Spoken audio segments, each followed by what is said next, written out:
ఓం నమ శివాయ. శ్రీ మాత్రే నమ. ఓం శ్రీ సాయిరామ్. అందరికీ నమస్కారం అండి. ఈ రాశి వారికి నవంబర్ 18వ తేదీ మంగళవారం దినఫలితాల ప్రకారం రేపటి రోజు జరిగినటువంటి శుభ అశుభ పరిణామాలు ఏంటి, ఏ దేవతారాధన చేసుకుంటే అనుకూలంగా కలిసి వస్తుంది, వృత్తి ఉద్యోగ వ్యాపార పరంగా రేపటి రోజున ఎలా ఉండబోతుంది, అలాగే ఆర్ అనే అక్షరంతో మొదలయ్యేటువంటి వ్యక్తితో రేపటి రోజున తగు జాగ్రత్తలు పాటించండి.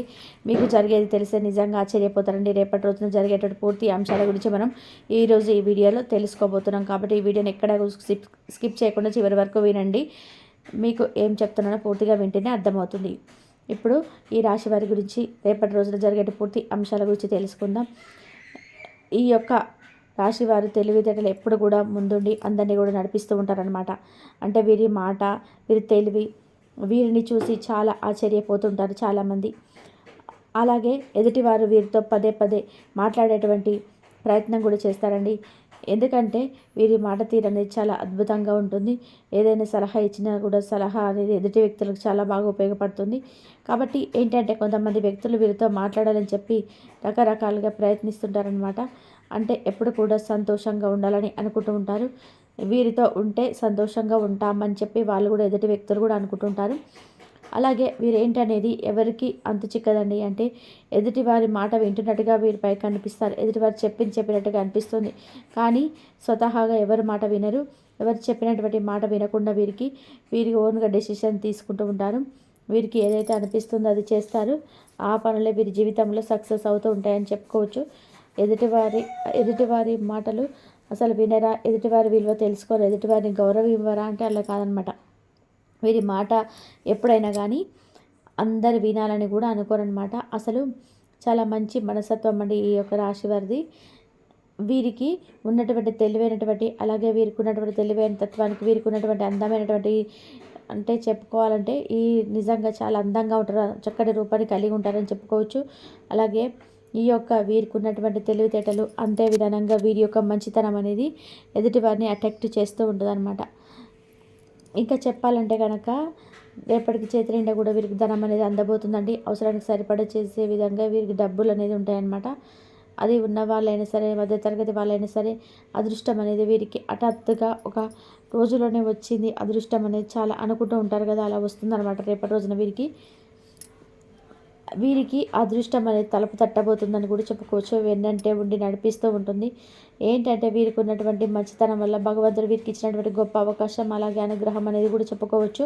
అలాగే వీరు ఎంతో ప్రేమ కలిగినటువంటి వ్యక్తులు, ప్రేమించదగినటువంటి వ్యక్తులు, ఎప్పటి నుంచో పరిచయమైనటువంటి వ్యక్తులు కానీ, లేదంటే అప్పుడప్పుడు పరిచయమైన వ్యక్తులు కానీ వీళ్ళు ఇట్లా లొంగిపోతుంటారు. అయితే ఈ విషయంలో కొంచెం జాగ్రత్త వహించాలండి. ఎందుకంటే ఎవరిని పడితే వాళ్ళు నమ్మడం వల్ల మీ మంచితనానికి ఏంటంటే ఏదైనా కానీ అలా అలాగే ఆలోచిస్తారు. ప్రతి ఒక్కరు కూడా సాటి మనుషుల వాళ్ళే కదా. వారికి ఏదైనా కష్టం వచ్చిందా లేదా నష్టం వచ్చిందా ముందుగా ఆలోచించకుండా మేము దగ్గర ఉన్నా లేకపోయినా సహాయాన్ని అందిస్తారనమాట. అప్పులు తీసుకొని మరి ఎదుటి వ్యక్తులకు సహాయం చేయడం తర్వాత వాళ్ళు ఏంటి, వారి వ్యక్తిత్వం ఏంటని చెప్పి తెలుసుకున్న తర్వాత మరి చేయాల్సిన అవసరం పరిస్థితి ఎదుర్కొంటూ ఉంటారన్న. ఇలాంటి సమస్యలన్నీ కూడా చాలా మీరు మార్పు అనేది రావడం లేదనమాట. కాబట్టి ఇటువంటి వ్యక్తులు ఏ యొక్క స్వభావం ఏంటి, ఏ విధంగా సహాయం చేస్తున్న సహాయం నిజంగా ఉపయోగపడుతుందా లేదా, లేకపోతే అవసరానికి ఏదైనా మనం వాడుకుంటున్నారనేటువంటి విషయాలన్నీ కూడా మనం అబ్జర్వ్ చేసుకుంటూ ఉంటామన్నమాట. కొన్ని రకాలుగా అడ్డుపడుతుంటూ ఉంటుంది. ఏంటంటే మెయిన్గా చెప్పాలంటే మీకు మొహమాటం అండి. అన్ని రకాలుగా కూడా ఎదుటి వ్యక్తులకి ఏదైనా చెప్పాలనుకుంటే మొహమాట పడిపోతుంటారనమాట. ఏదైనా కానీ మనతో తిరిగి మాట్లాడరేమో అటువంటి వ్యక్తుల ఆలోచనలన్నీ కూడా మీకు మెదడులోకి అసలు రానివ్వద్దండి. ఎందుకంటే మీ దగ్గర ఉన్నప్పుడు ఉందని చెప్పుకోవడం, లేదని చెప్పుకోవడం, తన సొమ్ముని ఎవరికి ఇచ్చేటువంటి మనం ఎందుకు మొహమాట పడాలి చెప్పండి. ఎదుటి వ్యక్తులు తెలియకుండా వారు అసలు నిజంగా మన దగ్గర సహాయం కోరి వచ్చారా అనేటువంటి విషయాన్ని మనం తెలుసుకోకుండా మొహమాటానికి పోయి మన దగ్గర ఉన్నదంతా కూడా వదులుకున్న తర్వాత ఎప్పుడు అంతా తెలిసిన తర్వాత బాధపడేదానికన్నా ముందు మన దగ్గర అంటే లేనిది చూసుకోవడం చాలా తప్పండి. ఏదైనా ఒకసారి అవసరం అనుకుంటే మాత్రం మన దగ్గర ఉన్న దాంట్లో ఒక పర్సన్ సహాయం చేయాలండి. ఉన్న దాంట్లో సహాయం చేసేసి మంచి వ్యక్తిగా సమాజంలో అంటే పేరు పొందాలనే ఉద్దేశం మీకు ఓపెన్గా అట్టుగా ఉన్న మీరు దాంట్లోనే సహాయం చేస్తారు కావడం లేదు. కాబట్టి ఏంటంటే మీకు సరిపడా డబ్బులు ఉన్నప్పుడు చిన్నపిల్లలు కావచ్చు, లేదా పెద్దవాళ్ళు కావచ్చు, మీరు మీ మీద ఆధారపడి ఉన్న వ్యక్తులు కావచ్చు, అవసరం ఉన్నది ఎదుట దృష్టిలో ఉంచుకొని నిక్కచ్చిగా మాట్లాడడం అనేది చెప్పడం చేయడం అనేది చేసుకోవాలి. మీరు కాపాడుకోవాలి. కేవలం మిమ్మల్ని మీరు కాపాడుకోవడంగా మీ కుటుంబాన్ని సేఫ్గా ఉంచేటువంటి వారు అవుతారనమాట. మీ యొక్క పార్ట్నర్స్ కానీ లేదంటే మీ సంతానం కానీ నిజంగా చాలా ఎక్కువగా ఇష్టంగా చూసుకుంటారండి. ప్రపంచం మొత్తం ఒక ఎత్తు అయితే మీరు జీవితం అనేది మరొకటి ఎత్తు. మీరు ముఖ్యంగా చేసే పనితీరు ఏ విధంగా ఉంటుందంటే ఒక పనితో సరిపెట్టుకోవాలని మీ ధనం మీద చాలా ఎక్కువగా ఆశ అనేది ఉంటుంది. అయితే ధనం మీద వ్యామోహం అంటే తప్పు కాదు. ఎందుకంటే ఒకరి కింద చేయి చాపి సోమరితనంగా కూర్చొని పదే పదే వారిని అడుక్కొని ఒకరి కింద లొంగి బతకడం కంటే తప్పకుండా ధనం మీద ఆశ అనేది ఉండాలి. ఆశతో ఒకటికి 4 సార్లు కల్పించుకొని చేసుకోవడం, ఒకటికి 4, 5 వ్యాపారాలన్నీ తెలివిగా పెట్టుకొని చేసుకోవడం, ఇలాంటివన్నీ కూడా వీటి ద్వారా ధనం సంపాదించుకొని ఎటువంటి తప్పు లేదు. అయితే ఆ విషయంలో ఈ రాశివారు ముందంజలో ఉంటారు. అది తెలివిగా ఆలోచిస్తారు. అలాగే ధనాన్ని సంపాదించేటువంటి విషయంలో కూడా ఒకటికి 4 సార్లు ఆలోచించుకొని వ్యాపారం పెట్టుకున్న మగవారైతే ఆడవారైతే తక్కువేం కాదండి. ఒకటికి 2 సార్లు ఆళ్ళ వ్యాపారాలు పెట్టుకొని చేసుకొని లాభాన్ని పొందుతూ ఉంటారు. తెలివితేటలు డబ్బు సంపాదించేటువంటి దిశగా ఆలోచించండి. గతంలో పోల్చుకుంటే డబ్బుకు సంబంధించినటువంటి వ్యవహారంలో మీకు ఎటువంటి దిగులు అనేది అవసరం లేదనమాట. అనారోగ్య సమస్యలు కూడా అలసట పని మీద కొంచెం శ్రద్ధ తగినట్టుగా కొంచెం మీరు నీరసంగా లేకుండా ఉండడం వంటి పనులు కూడా ఉంటాయన్నమాట.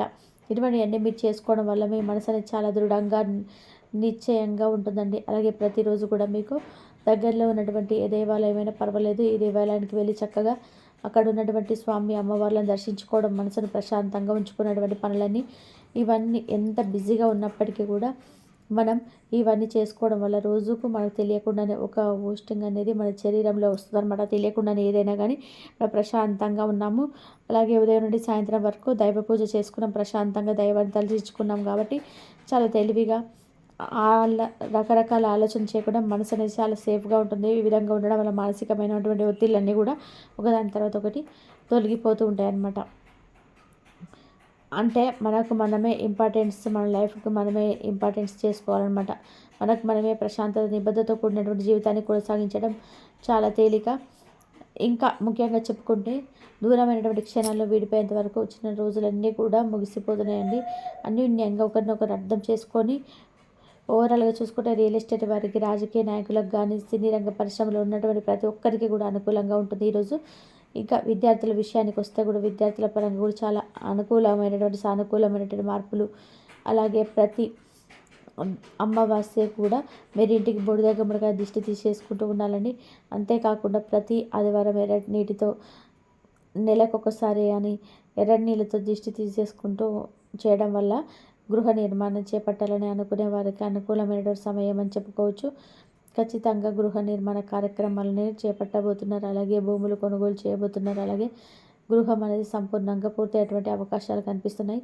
అలాగే ఆరనేటువంటి వ్యక్తి ఎవరైతే ఉన్నారో మీ జీవితంలో కొత్తగా ప్రవేశించాలని చెప్పి అనుకుంటూ ఉన్నారో ఆ ఆరనేటువంటి పేరుతో మొదలయ్యేటువంటి వ్యక్తి మీ జీవితంలో అనేక రకాల మార్పులు తీసుకొని రాబోతున్నారంటే వారితో మీరు ఏర్పడేటువంటి పరిచయం మీకు చాలా సానుకూలమైన పరిచయంగా చెప్పుకోవచ్చు.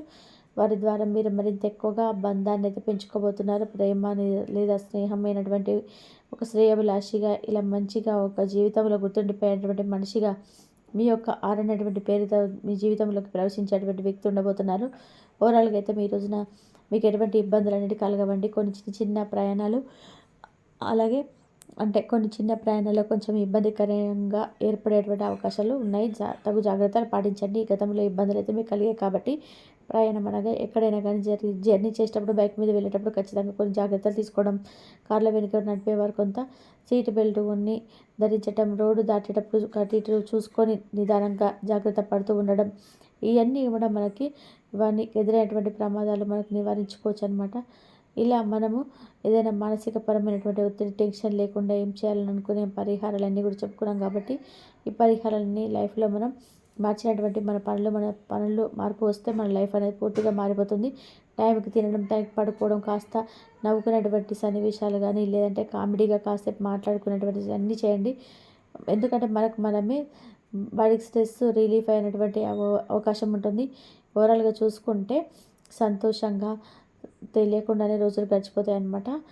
మీరు పడుతున్నటువంటి మానసిక పరమైనటువంటి టెన్షన్స్‌ను బయటపడడానికి ఈరోజు ఈ విధమైనటువంటి చిన్నపాటి పనులను చేసుకోవడానికి ప్రయత్నించండి. శివారాధన తప్పకుండా చేసుకోండి. మీకు అన్ని విధాలుగా అనుకూలంగా ఉంటుంది. అమ్మవారి గుడికి వెళ్ళండి. కనకదుర్గ అమ్మవారు కానీ, లక్ష్మీదేవి అమ్మవారు కానీ టెంపుల్కి వెళ్ళి అమ్మవారిని దర్శనం చేసుకొని మీకు చాలా అనుకూలమైనటువంటి రోజుగా మీకు రేపటి రోజున గడుస్తుంది. అలాగే మీకు మీ యొక్క పరిస్థితి ఎలా ఉంటుందంటే, మీ స్థితిగతులు ఏదైనా కానీ ఆస్తులు ఉన్నాయా, లేదా బంగారం ఉందా, లేదంటే ఇద్దరం కూడా బ్లడ్ రిలేషన్ కదని చెప్పి ఇలాంటి ఆలోచనలు కలిగి ఉంటారు. ఆ సమయంలో మీ విపరీతమైన కోపానికి గురై ఒకరినొకరు దూషించుకోవడం, కోప్పడము, ఇటువంటివన్నీ కూడా మీకు తెలియకుండా జరిగిపోతే ఆ తర్వాత మీరేంటంటే అలా అనకుండా ఉంటే పోయేదే. డబ్బు ఉంటే ఏంటి, లేకపోతే మాకు ఉన్నటువంటి బంధాన్ని, మా రిలేషన్షిప్ని అనవసరంగా మేము తెంచేసుకోకుండా ఉండాల్సిందే అని చెప్పేసి అని బాధపడుతుంటారు. కాబట్టి ఇదంతా కూడా జరగకుండా ఉండాలంటే ఏ సమయంలోనైనా కావచ్చు, ఆ సమయంలో కొంత కోపాన్ని, అలాగే మీకు వచ్చేటువంటి కొంత గందరగోళమైనటువంటి పరిస్థితికరమైనటువంటి ఆలోచనలను అలాగే పక్కన పెట్టండి. కాబట్టి ఈ ఎం అనే అక్షరం ఉన్న అమ్మాయితో కూడా జాగ్రత్తగా ఉండండి. అలాగే మనకున్నటువంటి రిలేషన్ మనం ఎప్పుడు కూడా పాడు చేసుకోకూడదు. అలాగే మన అనుకున్న వారితో అస్సలు ఎప్పుడు కూడా దూరం పెట్టుకోకూడదు. అలాగే మానవుడు అంటే భగవంతుడు సృష్టించినటువంటి మానవుడికి ప్రతిదీ కూడా ఈ రోజులలో భగవంతుడితో చాలా బంధాలని మనము దూరం చేసుకోకూడదు. అలాగే మన బంధాలను కూడా దూరం చేసుకోకూడదు. ఎవరికి ఏంటనే విషయాలను కూడా చర్చించుకొని న్యాయపరంగా మీరు ఒక అడుగు ముందుకేస్తే మంచిదన్నమాట. ఇంకా ఈరోజు వ్యాపార పరంగా కూడా చాలా ఎక్కువగా లాభాలు అయితే మీకు కనిపిస్తున్నాయి. అలాగే ఎస్ అనే అక్షరం ఉన్న వాళ్ళతోటి కూడా మీరు మంచిగా జాగ్రత్తగా ఉండండి. వాళ్ళతోటి మీకైతే మంచి సఖ్యత అనుకూలంగా ఉంటుంది. అలాగే ఈ 3 అక్షరాలు ఉన్న వాళ్ళతోటైతే ఆర్ఎంఎస్ అనే అక్షరాలు ఉన్న వాళ్ళతోటైతే జాగ్రత్తగా ఉండడానికైతే ప్రయత్నం అయితే చేయండి. మీకు వాళ్ళతోటి కొంచెం ఏమన్నా బ్రేకప్ వచ్చినా, ఏమన్నా ప్రాబ్లం వచ్చినా కానీ మీరు కొంచెం జాగ్రత్తగా ఉండి మీ అన్ని ప్రాబ్లమ్స్ అన్ని తీర్చుకున్నట్లయితే మీ కోరికలన్నీ నెరవేరుతాయి. మీకున్న సమస్యలన్నీ కూడా తీరిపోతాయి. దైవారాధన చేసుకోండి. ఏ సమస్యలైనా సరే తీరిపోతుంది. మీకు ఫలితం అనేది మంచిగా వచ్చేస్తుంది. ఈ విషయాన్ని గుర్తుపెట్టుకోండి. ముఖ్యంగా చెప్పుకోవాలంటే మీకు దగ్గరలో ఉన్నటువంటి దేవాలయ దర్శనం, ఏ స్వామి అయినా పర్వాలేదండి, దగ్గరలో ఉన్నటువంటి దేవాలయం దర్శనం చేసుకోండి. అలాగే ఈ రోజున మీకు అనుకూలమైనటువంటి దైవం మీకు మీ ఇష్ట దైవాన్ని ఆరాధన చేసుకోండి. మీ ఇష్ట దైవాన్ని ఆరాధన చేసుకొని దైవానికి ప్రదక్షిణ చేసుకోండి. మీకు ఇష్టమైన ప్రసాదాన్ని స్వామివారికి పెట్టి, స్వామివారికి ఇష్టమైన ప్రసాదం లేకపోతే పెట్టండి. అలా పెట్టినట్లయితే మీకు అన్నీ కూడా కోరికలు నెరవేరుతాయి. ఎదురైన సమస్యలన్నీ కూడా అన్నీ తీరిపోతాయి. దీపారాధన చేసుకొని హనుమాన్ చాలీసా చేసుకోండి. అలాగే శివారాధన చేసుకోండి. శివాలయానికైనా వెళ్ళండి, లేకపోతే అమ్మవారి ఆలయానికైనా వెళ్ళండి.